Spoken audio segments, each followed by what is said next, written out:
খারাপ খাদ্য আর খারাপ বাক্য কখনো কাউকে পরিবেশন করা উচিত নয়। পাখিরা পিঁপড়ে খেয়ে বেঁচে থাকে, কিন্তু পাখি মারা গেলে পিঁপড়েগুলো তাকে খেয়ে নেয়। একটা গাছ থেকে লক্ষাধিক দেশলাই কাঠি তৈরি হয়, কিন্তু লক্ষাধিক গাছকে পুড়িয়ে দেওয়ার জন্য একটা দেশলাই কাঠি যথেষ্ট।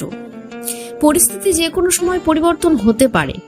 জীবনে কাউকে কষ্ট দিও না। আজ হয়তো তুমি শক্তিশালী, কিন্তু একটা কথা জেনে রেখো, সময় তোমার থেকেও বেশি শক্তিশালী। ভাত অথবা রুটি দিবস থাকলে অনেক অসহায় মানুষ একদিন পেট ভরে খেতে পারত। কোনো কিছু শুরু দেখে খুশি হয়েও না, শেষটার জন্য অপেক্ষা করো। হয়তো শেষটা তোমাকে কাঁদিয়ে ছাড়বে।